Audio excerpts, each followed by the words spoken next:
Hello, Bulls fans. This is once again Matt Gritzmacher, joined by John McWhinney. We are the Olympic sports coverage team from ubbullrun.com. We make it our goal during the year, and we've been successful for the first time ever last year in covering every game, every match of every single UB team.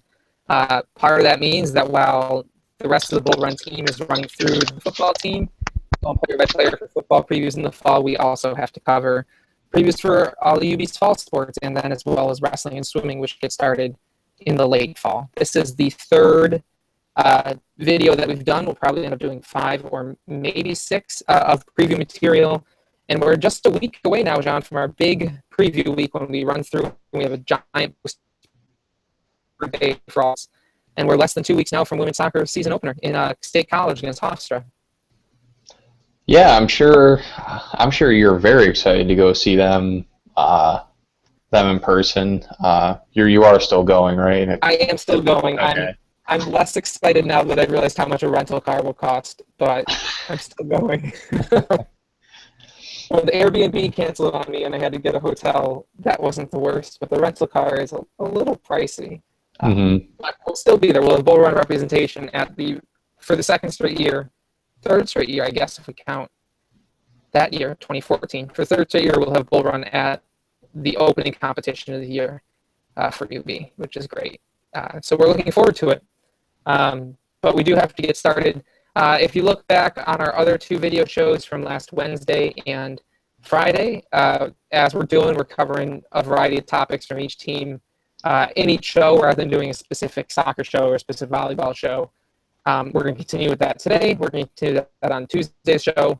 And then I'm not sure deciding that we're doing the 5th show, but we're continuing with it. So first up right now, John, is women's cross country. We talked about men's cross country earlier.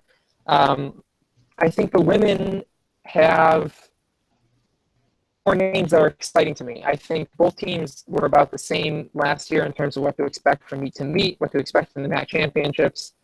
But I think the women have some real exciting young names. I don't know where you'd like to start, but I'll turn it over to you. If you look over the past 4 years, so since I started my freshman year at UB, the women had finished 7th every single year in the MAC championships in 2012, 2013, and 2014 until last year when they made the jump up to 5th. Amy Shaw led the way with second team All-MAC, finished 13th in just over 21 minutes in the 6-kilometer race. And when you look at the men's team, at least on the men's side, a majority of the contributors that we had mentioned this last time when we spoke, that a lot of people who contributed the past few years are now gone. It was a kind of a senior-heavy team last year, and going into this year, they're going to have to rely on a lot of younger names, a lot of new faces. On the women's side, that's not really the case. They're returning all of their point scorers from last year's MAC championship race, and actually their top 5 scorers really weren't their top 5 throughout the season.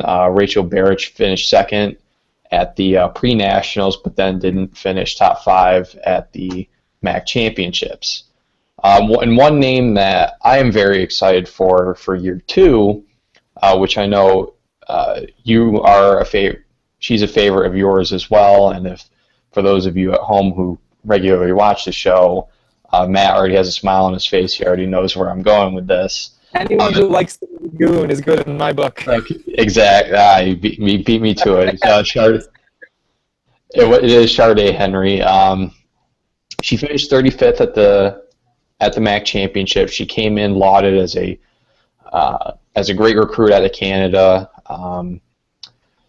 She did fairly well for her first season, so she's one that I'm looking for a step up this coming season. I don't know, Matt, who are you looking at? I don't feel again an individual or. I think 2 things. I think one, Amy Shaw, of course, is an exciting name. She's just gone from such a strong 2015 track season through a strong 2015 cross country and a strong 2016 track season. She's really blossomed into that type of lockdown rider that I like. Charlotte Henry started out the season really strong last year, kind of tailed off at the end, was still strong, kind of tailed off. I think that in Charlotte Henry and Rachel Barrett, we've got a real similar situation to women's tennis, where we were all excited about Chantel Martinez Blanco last year. And then it turned out that Sanjana Sotir went 11-1 from fifth singles, and Mercedes Losada Rubio had a ridiculous winning record too out of the freshman class. And so I think the name I'm particularly excited about is Rachel Barrett, and I think in Shaw, Barrett, and Henry, UB's got a top three that I'd really like to think can get them up to third in the MAC this season. I think the MAC is more competitive on the women's side of cross country than the men's side, in part because there are more teams. But I think Rachel Barrett is the name that really, it went from just, she had a really strong race, or she's had two really strong races, to all right, she's one of the lockdown runners on the team. And I have to confess that I'm not entirely sure if Bailey Kemp is still on the roster. I guess Barrett Kemp is still on the men's side, and I think they're twins. But Bailey Kemp is another name that... Oh, no, she's no longer on the roster. Okay, never mind then. Shaw, Henry, and Barrett, I think, are the folks I'm really excited about. And then I think, Megan Hopkins is a senior this year. Corinne Burchard is still listed as a senior. It feels like she's been around forever. But I think, Burchard was the team's top runner 2 years ago, without a question. Mm-hmm. And I think Henry, Burchard, Barrett, and Shaw, I was talking on the men's team about, Kemp, Burge, Van Epps, Jib, Hunt, we'll see.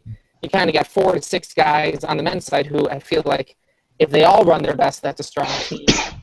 And last year, at least, we didn't see a ton of consistency from everybody every race. I think on the women's side, I have much more confidence in that consistency from at least those 4, Burchard, Henry, Shaw, and Barrett. And I'm sure that there's 2 or 3 others who will step up in a big way as well. And it's just a matter of getting that consistency. I think Charlotte Malloy had a pretty strong cross-country year.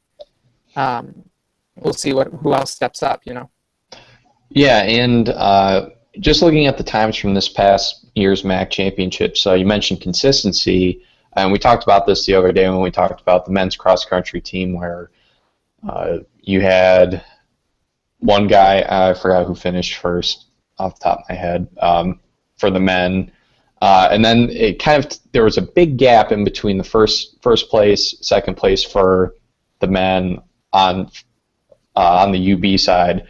Mm-hmm. But then when you look at the women, our top 5, 1, 2, 4, or really top 5, top 6, all finished within about a minute of each other. Mm-hmm. Which the grouping was solid. It could have been better, but I think it's a very good start having 5 people within a minute of each other finishing at the MAC championships. Absolutely. There have been points in some of the bigger races. If you look at the bigger races the last 2 years, where either the men or the women have had great finishes, and it's spurred them up to... I have my computer on my lap, and I'm jostling too much. And it spurred them up, and they've jumped 3 or 4 spots in the regional rankings. The success in those big races has been because UB's 5 scorers have come in about a 40-second pack, And so to see 1 minute is great. And sometimes 1 minute means that a 40-second pack got stretched on the fast end because Amy Shaw ran 20 seconds faster than you thought she would, which is awesome. Mm-hmm. Sometimes a 1 minute gap means that the 4th and 5th folks dropped off a little bit. But if they can get that gap down to 35 or 40 seconds, that's a type of narrow pack that really wins races and moves you up the table. And to see that 1 minute split in the MAC championships last year is really encouraging. Yeah, and especially considering that all of them are returning. Mm-hmm. I think women's cross country, as you alluded to earlier, they're basically in the same boat that women's tennis is in, where they're returning more or less everyone, and the people that did graduate weren't major contributors, and you're returning basically a whole entire solid lineup of people that we know can perform. And with the split that we saw at the MAC championships, that's something that, when they have another full season of running together, they could cut it down to that 40-second mark that you were talking about. Yeah. And actually, Amy Shaw did did outrun Corinne Bouchard, finished second for UB, and Amy Shaw outran Bouchard by 20 seconds. So Shaw was a little bit of an outlier. When you take out Shaw, the next 5 were within that 45 to 50 second, 40 to 50 second range in the split.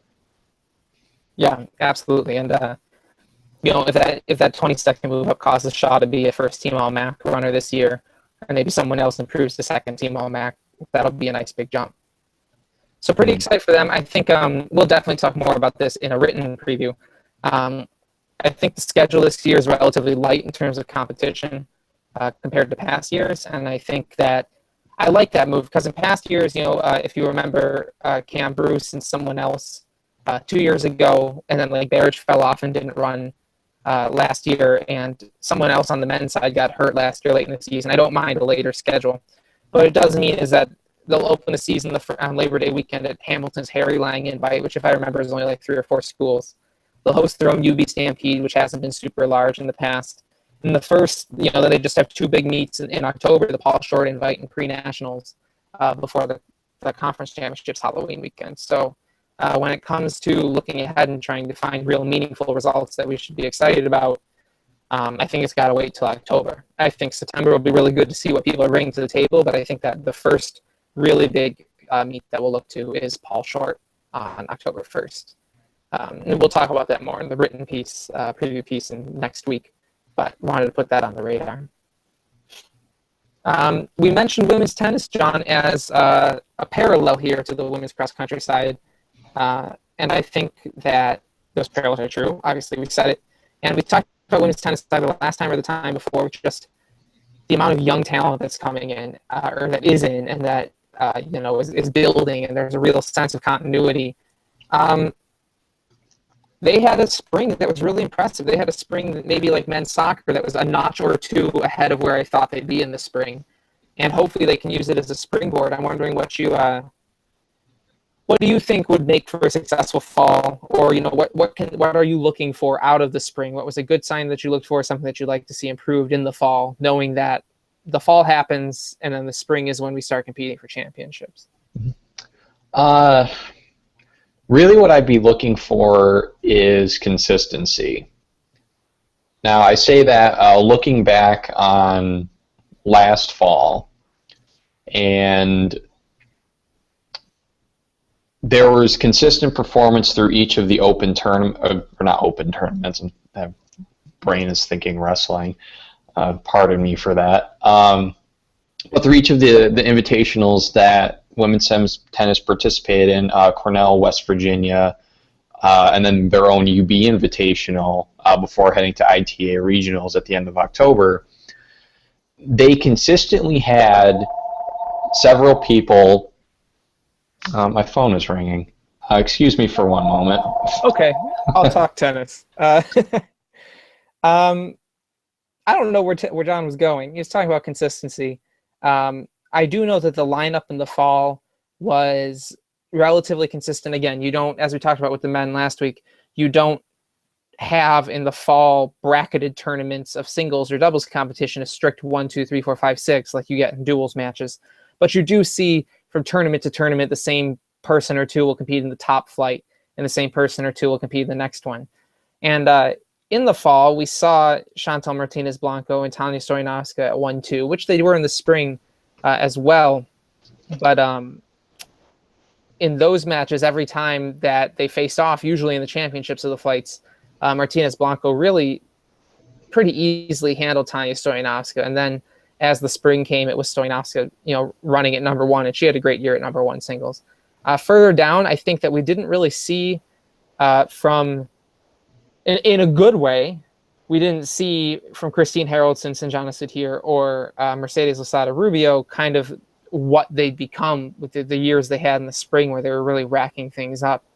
And I think the double side was far less consistent than the single side as well. I'm not sure, John, you only heard the second half of what I was saying. I'm not sure if I was saying what you wanted to say, but I just kind of made it happen. Yeah, I kind of lost my train of thought. Yeah, that's fine. Telemarketers. Anyway, yeah, I was going to talk about Laura Holters-Bosch, Tanya Stoyanovska, and how they kind of, and Chantal Martinez-Blanco, and how they all kind of used a solid fall to kind of parlay that into great showings in the spring.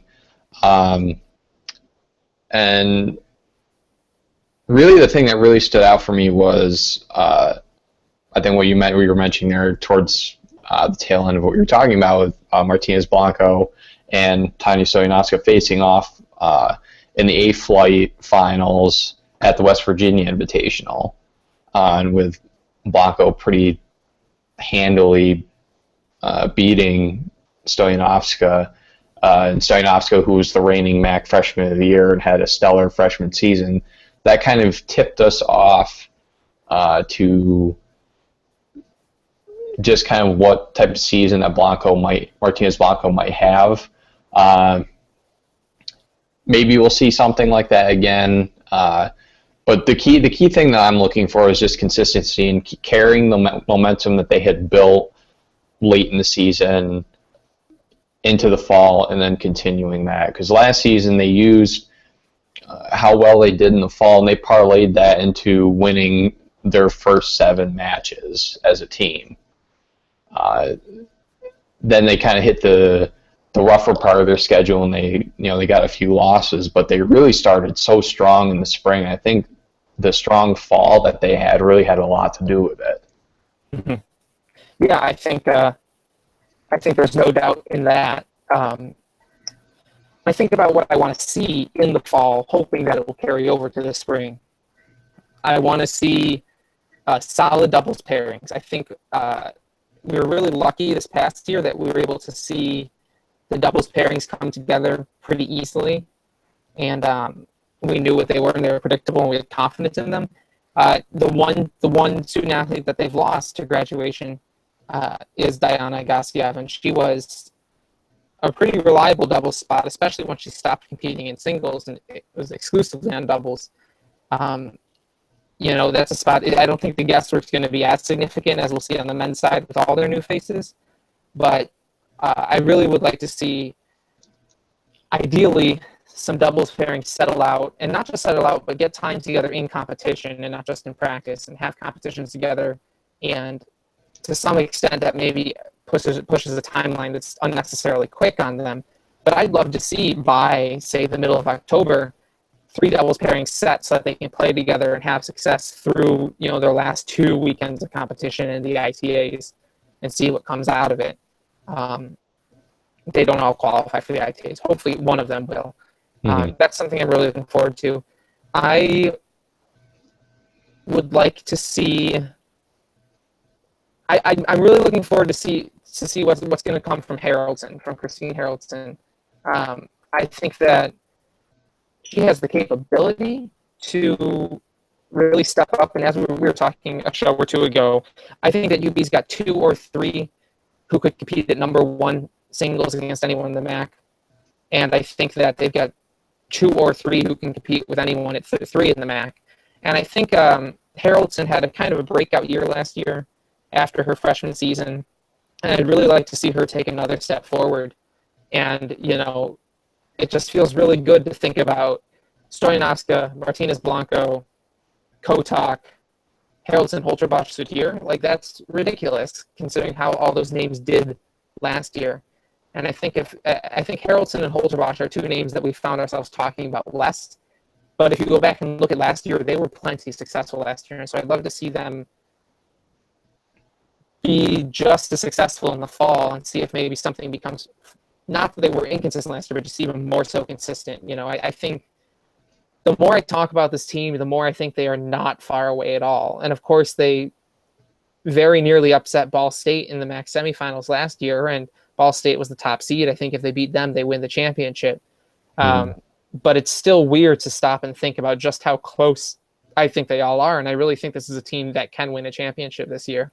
And so that means I want to see improvement from everybody in the fall, I guess. And of course, you always want to see improvement. But I don't think it's championship or bust, but I think it's a really realistic goal for this group. Mm-hmm. Yeah, moving on. I don't really have much else to say about women's tennis, but I think we can move on to men's soccer, another team that last year was in the MAC championship game, and this year a real senior-laden team, and they're another team it's not necessarily MAC championship or bust, but this is Russell Cicerone's last hurrah. And one of the big names that's now gone from last year that only graduated a few guys is Marcus Hansen. And he was the type of guy, he was actually the only person that really outdated Stu Riddle's time at UB. He played from his when he got here his freshman year, and played and started most games that were available to him, and his stat sheet never really matched up with the guy that you saw out in the field. When you actually watch him play in person, you think, so wow, this he's really solid. He was a solid forward. He used his size and physicality to his advantage to really help set up Russell Cicerone and help him blossom into the player that he is. But then when you look at the stat sheet, it didn't necessarily reflect how good of a player he actually was. And now Stu Riddle has to replace Hansen in the starting lineup. I have two names jotted down, Matt. I don't know if you had any idea of who you would like to see kind of step up in that role. I'm sure we absolutely have one name overlapping, and I have two names that I definitely want to talk about, and I wouldn't be surprised if we've got the same two. I'm positive that you've got Scott Doney on your list. Yeah, I have three names on my list. Let's see if Scott Doney was one of them. All right, yep. Yeah, you can go ahead. I think, we talked about Scott Doney last show, led his Grand Rapids FC team with 6 goals on the summer season in the NPSL. We talked about his first time with the Bulls was in the spring trip to the UK a couple of years ago. Judging on the highlights and the stats from there, we said he's going to completely change the Bulls offense. And last year he did for half the season. It kind of fell off, and Hansen helped pick it up. I think Daniel Camarasa helped pick things up when he started to play a little further forward. By all accounts, this summer, it looks like Doney's become more reliable, and I'd love to see for him to have that similar effectiveness in the start of the season and carry it through to the back of the season. I think he's a great complement to Russell Cicerone in very similar ways that Hansen was. They obviously have different kinds of size and use their size a little differently, but both are guys who are comfortable getting into the middle and creating space or moving around in a way to provide a target for Cicerone to get the ball into, or to provide a distraction for Cicerone to, peel defenders off. And so I think Doney's the guy who will be looking to from day one and hopefully, go on through. Mm-hmm. And another name that I had on my list to actually replace Hansen in the starting lineup, Doney started, I think, nearly every game last season. Someone I was looking to potentially take over Hansen's spot alongside Doney was Steven Stryker. And Stryker came off the bench. He really kind of broke out last season. It was actually one of the more improved players on the team. He finished with 2 goals and 4 assists. He doesn't necessarily have the same size that Marcus Hansen did. He's a little bit smaller guy, 5'11", 165. Hansen, I think, was 6'1" or 6'2". But he provides a different... Marcus Hansen could have played football for us. Like, he absolutely could have. Let's put it that way. But I'm sorry to cut you off. It's okay. Stryker kind of brings a different element. He was kind of a little spark. He was a spark plug off the bench for Stu Riddle last year, and I think he could make another step in his development this year, getting the starting job alongside Doney if he does earn it. He doesn't have the size or physicality that Hansen had. But what he does provide is he is very, very fast, and that can provide some serious mismatches, especially with Scott. Just how big Scott Doney is. I mean, he's 6'5", in a forward position, as we saw last year. he can really use that to his advantage. And you talked about Hansen being able to be a distraction or help peel defenders off of Russell Cicerone. Well, it's Steven Stryker and how fast he is. That'll be another thing to help spread out opposing defenses and help get Cicerone more opportunities. Yeah, I have been a big fan of Steven Stryker for 2 full years now. I've been waiting for him to earn a spot, earn more minutes. He was used very effectively as a sub last year. I thought 2 years ago that he should have been starting over Nikolai Netsker at the time. I don't think of Stryker as that small. Maybe he plays bigger than he is, but I think of Stryker as someone who can hold his own. Certainly not Hansen-like, but I don't think of him as that small. I think I would love to see Stryker up in a starting role, just because I think he's got that speed. He's got a pretty good sense of he makes good runs. You know, Cicerone, of course, makes good runs, and Daniel Kramer make good runs. But I think Stryker does a very good. He reminds me a lot of a more polished Nicole Garretts on the women's side. I'm going to be talking about Nicole Garretts a lot this show and this summer, because I think she's an underrated name on the women's side. But Stryker's just someone who makes things happen. He's brought energy. Maybe he can't bring it for a full 90 minutes. That's why he's been in a sub role for now. But now he's had time to do that, to work up his what do you want to call it, stamina. You know, he's a senior this year. This is kind of it for him. I think he's the type of player who can really do a lot in kind of connecting or capitalizing or being another complementary role with all these pieces. I just think he fits. He's a guy who can work with the ball on his feet like Russ, but he can work also with making runs off the ball like Donny or like Kramer can. And I think he's just someone who in the past has made things happen. If the ref had his head out of his ass in the MAC final last year, Stryker would have been the one who earned a red card and a penalty shot in about the 70-something minute that Russ would have buried the penalty kick, and we would have gone to overtime with Akron. And, you know, who knows what would have happened. That was Stryker that made that happen. But the ref didn't make the call, and we won't talk about that too much anymore. But he's someone, you know, I use this phrase a lot in sports because sometimes there's just no other way to put it. But Stryker's just someone who makes things happen. And I would really love to see him step up into a starter's role this year. I think UB's got a lot of midfielders that I also really like and I'm excited about. And so I think at times Riddle could go in a bit of a departure from where he was in years past. He could go with just Donny as a single striker, target striker, and then run kind of like a 4-2-3-1 with 2 holding midfielders, and then Cicerone in the middle of 3 with 2 wings, and then Donny up top. I could see him doing that. And if so, I'm not quite sure where the spot for Stryker is. But if he continues with kind of the 4-4-3 that he's had in the past, I think there's absolutely room for Stryker up on the right side, you know, and I like Stryker a lot. I need no more convincing. Mm-hmm. Just for kicks and giggles, who was your third name? My third name was not someone who would actually come into the starting role. The third name was based on the natural progression. Okay, Stryker is moving into Hansen's role. Who is going to move into Stryker's role as kind of that spark plug off the bench type guy? Mm-hmm. And the one name is actually a newcomer. Yeah. I'm probably Ricard Lindqvist. Oh. I was not expecting that. He played one of the top club teams in Sweden. They were second in the U19 national championships. Mm-hmm. He's one of the only other guys on the roster that's listed as a forward, depending on how Riddle decides to gerrymander the lineup, as you mentioned.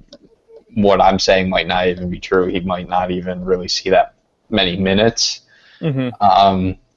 But I was going off the assumption that he'll keep kind of general the same lineup formation as he did last year, and you would kind of see might see him spell Stryker or whomever up top. Yeah, I have to be honest. I had spent zero time thinking about Ricard Lindqvist in a couple months now, but I really like the sound of that. I also think, I think he's probably the freshman I'm most excited about. it's either Lindquist or Felipe Vieira, and Vieira is just too small to play up top. He'll be solidly in the midfield. But there, I think Lindquist is a great one. I think Hunter Walsh was used in a role at times last year.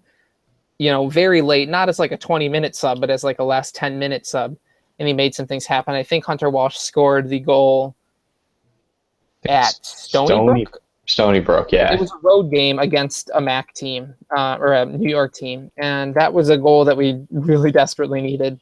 But I see in this year's roster that he's been moved back to defense/midfield, and so he might be less of an attacking mindset this year, maybe because of people like Lindquist. But he's a name I hadn't thought about at all, and I do think he's the incoming freshman I'm most excited about. Mm-hmm. So that's a good one. I like that. Next up, John, we talked about volleyball. We've talked about volleyball in a couple different directions already. And this segment, we might not have much to say here. It might just be Amber Hatchet and Cassie Shadow are really good. And middle blocker is going to be the strength of the volleyball team this year. And hooray for that. I think in a way, Amber Hatchet getting hurt last year made things a little easier to stretch the scholarships around. Shadow, Hatchet, and Lane all in middle blocker last season. Instead, we got a full year of Lane and Shadow. Now we get a full year of Hatchet and Shadow. Amber Hatchet did come back to play one match. I think it was against Canisius, which we lost, which was terrible. And then didn't play again for the rest of the season. Cassie Shadow, meanwhile, is probably the most underrated player in the conference, if I can be blatantly honest. I can't remember if she was first team All-MAC or not. If she was, it was second team. If she was first team, it was because there was 18 million first teamers and only 6 second teamers. But she was second team, and she deserves to be first team. I don't know if you have anything more to say. I kind of put it as a list to talk about, and I don't have much except for the two of them are great, and they're going to be the strength of the team. And I think a lot of attacking is going to run through them. Mm-hmm. Yeah, I mean, just watching them in person last season and not really having much background knowledge on volleyball, Shadow definitely was one that really stood out for me. Outside of, I knew who Megan Lipsky was. I knew who Marissa Prinsback was. I didn't necessarily really know much about Cassie Shadow, but she did very well last year, and I can't really elaborate much more beyond that besides what I've seen. 2015. Oh, yeah, she was only All-MAC honorable mention last year. Yeah, that might be second team. Volleyball is weird because they literally do 18 first teamers on volleyball, and then the next tier is 6 people, or something like that. If you're not first team, you're not getting All-MAC unless you're one of those lucky. Mm-hmm. But I do remember that Shadow had been nominated for something, and I think Cassie Shadow is athletic in a way that, of course, UB student athletes are athletic, but Shadow in particular is one of the more athletic student athletes that UB has. Mm-hmm. And she's fun to watch. I think she's really fun to watch, and I'm looking forward to having Amber Hatchet back because Amber Hatchet can hit the ball, and of course everyone's goal is to hit the ball, but she's got a heavy attacking hand that Akila Lane was plenty productive offensively. I think Hatchet is a bigger offensive weapon than Akila Lane is from the middle blocking position. And especially if Coach Lipsitz finds a way to have Shadow, Hatchet, and Megan Warnett all at the same time. Warnett wasn't particularly a pretty big attacking option last year too. And so I'll look forward to seeing, what they can all piece together. But I think if Shadow's not someone that you already know, she's absolutely someone to watch further this year. She's, coming into her junior year, certainly a leader of the team considering how few upperclassmen there are. And I think she's someone who, Hatchet's going to be great. And I think Shadow, if she follows the trajectory that she's had her first 2 years, is really going to be worth watching as well. Mm-hmm. I think to kind of wrap up there, I don't know if we have anything else to wrap up with, but I had a name from men's swimming and diving that we had kind of put down to talk about new faces, but there's really only one real big new face. Joey Puglisi, he's coming in. Really looking at his times in high school, he could be top. He's already top 10 all time in UB if he were to repeat those times in the 1 and 200 backstroke. So he's a name that kind of can come in and really be a real top contributor right away, especially with how much depth there is at other events. Yeah, I have nothing further to say about Puglisi than that, but I'm glad we got to him. I did want to also talk about women's soccer set pieces in this show, John. I don't know if you are prepared for that or not. Oh no, I mean, okay. I can. I think we mentioned we'll have to talk kind of more in general terms, yeah. But I'm. Yeah, I was not able to do quite the level of stat-based research on women's soccer set pieces as I wanted to last year, but I think that for the last couple of years, set pieces, both corner kicks and free kicks, have been a particular strength for women's soccer, and that's in part because Jackie Hall just has a way of finding her head on the ball, and she's obviously no longer with the team.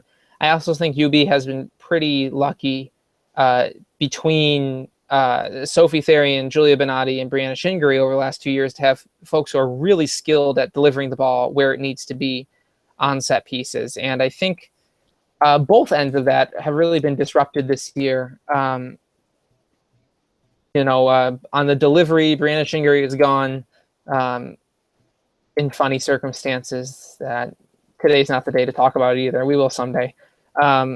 And then, on the other side, Jackie Hall is no longer around to kind of scoop up wherever things are bouncing down low in the box. And we talking about Carissima Catrona and Selena Carrero, John, in the past couple shows, we've talked about how UB's attackers maybe aren't quite as physical or as able to hold up right in the middle of a crowd as they have been in the past. And I think in many aspects of trying to score a goal, that's okay. I think Julia Benatti's got a long-range shot. I think Catrona and Carrero are both dangerous enough in the open field. That's okay. But when it comes to set pieces, you've got a crowd down in there. And so there's two things that I'm really looking out for. I want to see who's delivering all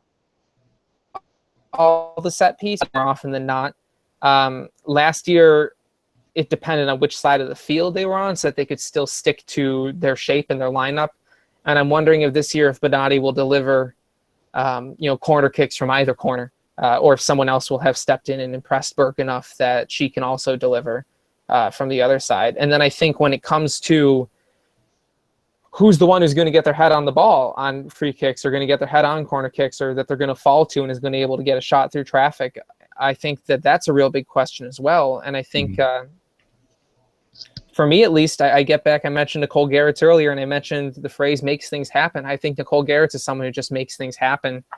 And I think she could become a target. I think Ashley Evans is going to have a big role in the starting lineup this year. I think she has to, given the state of the defense. And I think that I think she stands like 5'10" or so. She's someone who can really get big in the box and kind of muscle around and get the ball down onto a foot or into the net. And, beyond those two, Andrea Kniper is real skilled on kind of the defensive side on 50-50 balls in the midfield. I don't quite know how many defensive resources you want to bring up into the box on set pieces or corner kicks. But that's it's just a spot where I've got lots of questions, and I'm eager to see what happens because it has been a spot that's been very successful for UB the last 2 seasons.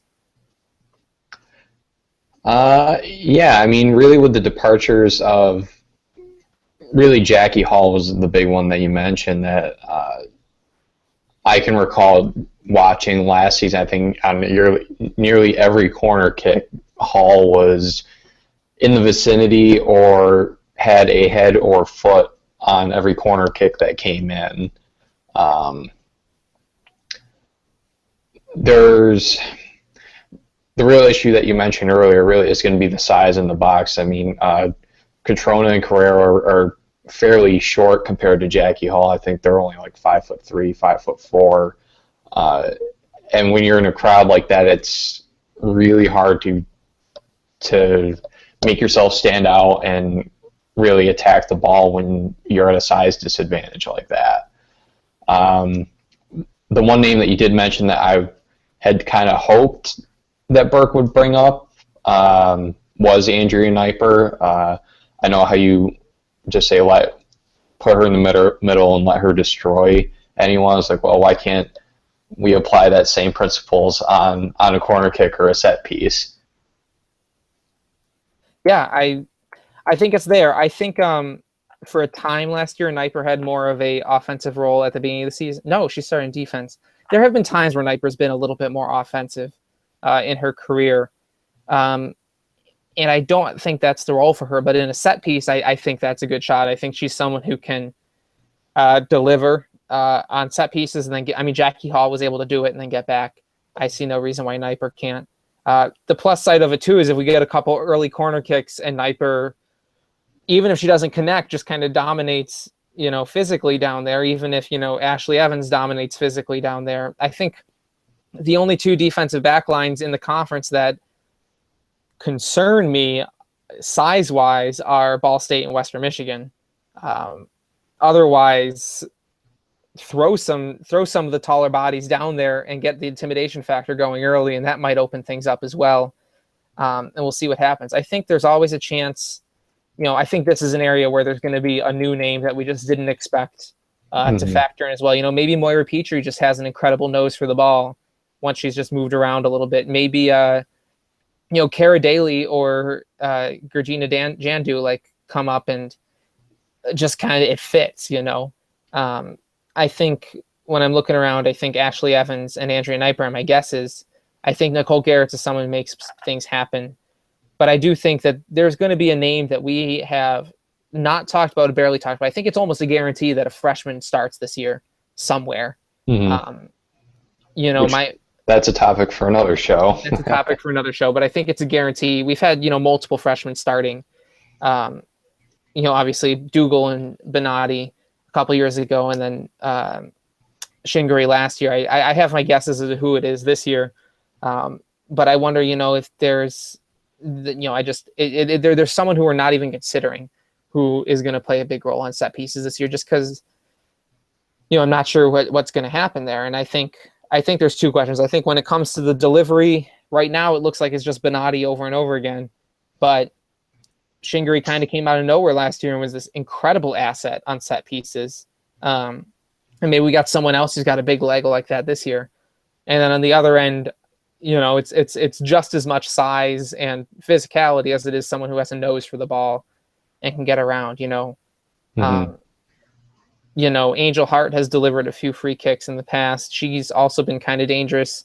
She's been a solid defender on corner kicks, so maybe you can flip that mentality. This is where I'm outside of my soccer depth.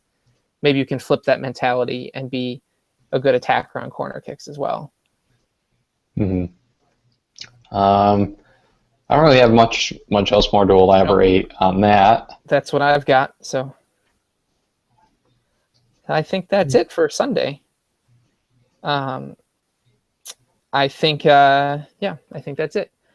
Thanks for joining us. Those of you who are watching in real time and those who will watch us after the fact. This has been the third of at least 5, maybe 6 summer previews of UB's Olympic sports that we'll be doing. They're all kind of formatted similar to this one, where we talk about a specific topic from a bunch of different teams for a couple minutes each.